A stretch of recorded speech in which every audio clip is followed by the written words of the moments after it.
Kung hindi nadurog, nagkabitak o di kaya naman ay tuluyang gumuho. Ganyan ang kinahantungan ng mga flood control projects na ginastosan ng milyong-milyong piso sa Pampanga. Live mula sa bayan ng San Simon, nasa frontline ng balitang yan si Mon Gualvez. Mon, gaano ba karami ang mga palpak na flood control projects dyan? Julius, marami-raming mga flood control projects ang mga nasira dito sa probinsya ng Pampanga. Pero bayan sa Mexico, dalawa agad na magkabila or kaliwat kanan na mga sira sa magkabilang barangay ang nadiskubre na nasira dahil sa walang patid na mga pag-ulan nitong mga nakaraang linggo. Kita na halos sa mga bakal sa loob ng slope protection na ito sa Abacan River sa barangay San Jose Malino, Mexico, Pampanga. Yan ay matapos magtamo ng malalaki at mahabang bitak kasunod ng halos 3 linggong ulan dulot ng habagat. Ang ibang bahagi ng dike tuluyan ng gumuho. Nagkadurog-durog na nga mga bato nito na may mga bakal pang kasama. Sa drone video ng News 5, makikita ang lawak ng nasirang river slope protection. Nakapwesto rin dito ang mga heavy equipment ng isang kontraktor na kinausap daw ng DPWH para ayusin kaagad ang mga sira. Hindi nalalayo ang sitwasyon sa katabing barangay na Suklaban kung saan mas mahaba-habang riprap ang nawasak nitong nakaraang linggo lang. Tila nagka-landslide na nga sa lugar matapos madaanan ng mga buhangin ang bahagi ng river slope protection. Ito yung dulo o karugtong ng gumuhong bahagi ng slope protection program na sakop na ng barangay Suklaban. Mahigit 100 metro rin yung lawak o haba ng nasirang flood control project na malaking tulong daw sana kung nagawa lang ng maayos. Isa sa pinakapupo na rito ang ABC President ng Bayan ng Mexico. Pinakaapektado raw kasi ng pagbaha ang mga nasa downstream ng LGU. Tila tinipid daw kasi ang mga materyales na ginamit sa flood control project. Hinamon nga rin itong bunutin ng ilang sheet pile para malaman kung tamang sukat nga ba ang nailagay. Makikita mo yung mga ginagawa ng Hapon. Diba? Hanggang ngayon kahit kaano kalaki yung tubig hindi nasisira. Pero yung sa amin dito sa Pampanga, hindi lang sa Pampanga, buong 3rd district na yata, nakita mo yung mga flood control na ginagawa nasisira talaga. Hindi man umaabot ng 1 taon. Pero sabi ng nakausap naming foreman sa lugar, wala raw mali sa gawa nila.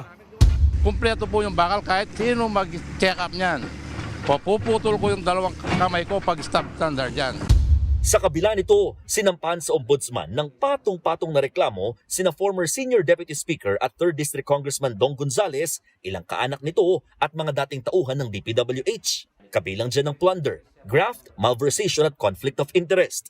Taong 2023, unang nagsampa ng kaparehong reklamo sa ombudsman laban kina Gonzales pero na-dismiss dahil sa kakulangan ng ebidensya. Nauna nang sinabi ng kampo ni Gonzales na politically motivated ang nasa likod ng muling pagkasampa ng reklamo laban sa kanila.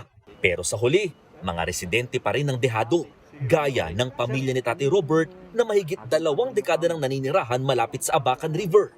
Ang simpleng pakiusap niya sa mga nakaupo ngayon sa posisyon, proteksyonan niyo po yung mga residente dito para po malayo ang aksidente. Gandahin natin para walang mapeperisyo sa atin lahat. May pendo naman tayo siguro. Kahit paano, gagamitin natin yan dapat. kanina, personal na nagtungo si Pangulong Bongbong Marcos sa San Fernando, Pampanga para sa situational briefing. Sabi ni PBBM, overwhelming ang bagsak ng ulan sa lugar kaya dapat ay maunawaan ng mga tao na hindi lang ito problema ng flood control projects. Usapin na raw ito ng climate change. Anya, nagpapatupad ang pamahalaan ng immediate, medium at long-term solutions para rito. Ang immediate term ay aayusin ang mga nasira ng madalian. Ang problema, sabi ng Pangulo, hindi pa alam kung kailan matatapos ang pag-ulan. Kaya may mga lugar daw na hindi pa ma-assess dahil hindi pa rin humuhupa ang baha. Kabilang naman daw sa long term ay ang pagtatayo ng dike para maharang ang tubig na manggagaling sa Manila Bay. Gayunman, kontento raw si Pangulong Bongbong Marcos na naibigay sa mga apektadong residente ang kanilang mga pangangailangan gaya ng pagkain, matitirhan at healthcare. I'm satisfied that yung immediate needs ng tao, yung kanilang pagkain, yung kanilang shelter, yung kanilang yung healthcare na dala ng pamahalaan ng national government ay nandyan lahat. Hindi naman tayo nauubusan ng gamit, hindi naman tayo nauubusan ng tulong.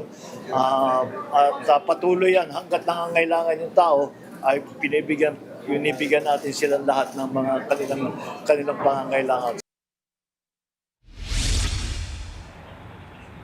Julius, mabalik ako sobre nasira nga na bahagi ng flood control project sa Mexico. Sabi ng DPWH, talagang pinare-review ulit lahat ng mga proyekto dito sa probinsya para mabalikan ang mga programa na nagawa nitong mga nakalipas sa taon. Pero sabi din nila, sa initial nilang pag-iimbestiga dito sa mga naturang flood control projects, nasunod naman daw yung mga specifications ay kontrata. Bagay na again, iniimbestigahan muli ng ahensya para mabalikan lahat ng mga proyekto. Samantala, nandito kami ngayon sa bayan ng San Simon, nasa MacArthur Highway lamang kami, pero talagang lubog pa rin ito sa nasa gutter hanggang gatuhod na taas ng tubig sa ibang portions nitong kahabaan ng National Highway. Ito'y dahil malapit lang sa Candaba Swamp na ngayon talagang punong-puno pa, pati na rin ang Pampanga River, kaya hindi agad-agad tubig na ito kahit itong mga nakalipas sa araw, wala na halos ulan. At talagang inaasahan sana na huhupa na ito around 3 to 5 days o abutin ng 1 linggo kung sakasakaling hindi na uulan. Ngayon kasi pabugso-bugso pa rin, Julius, mga kapatid, ang buhos ng ulan dito sa malaking Pampanga. Julius. Maraming salamat, Mon Gualvez. Mga kapatid, Julius Babaw po. Para sa komprehensibo at makabuluhang balitaan at talakayan, mag-follow at mag-subscribe na sa social media pages ng News 5.